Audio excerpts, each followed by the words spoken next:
চলে এসেছি পপকর্ন খেতে। আর আমার দিদি আমাকে খেতে দিচ্ছে না, বলছে রেখে খা রেখে খা, কেন জানি না। এই যে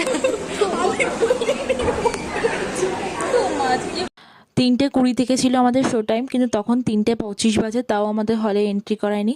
তাই ওখানে একটু 7 পাক ঘুরে দেখছিলাম যে চারিপাশে কী কী আছে, তোমাদেরকেও একটু দেখালাম।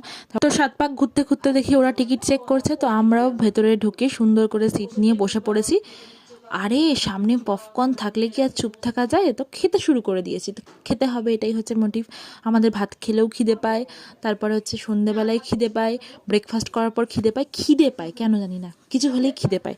তো এই ছোটোখাটো মুখরোচক জিনিস খিদে পায়, ভালো জিনিস খেতে ইচ্ছা করে না। সেটা মায়ের কথায় নাকি আমরা ভালো জিনিস খেতে পারি না, আমরা শুধু মানে বাজে বাজে জিনিস খেয়ে বেড়াই। তো তোমরাই বলো পপকর্নটা কার কার ভালো লাগে? আমার তো খুবই ভালো লাগে।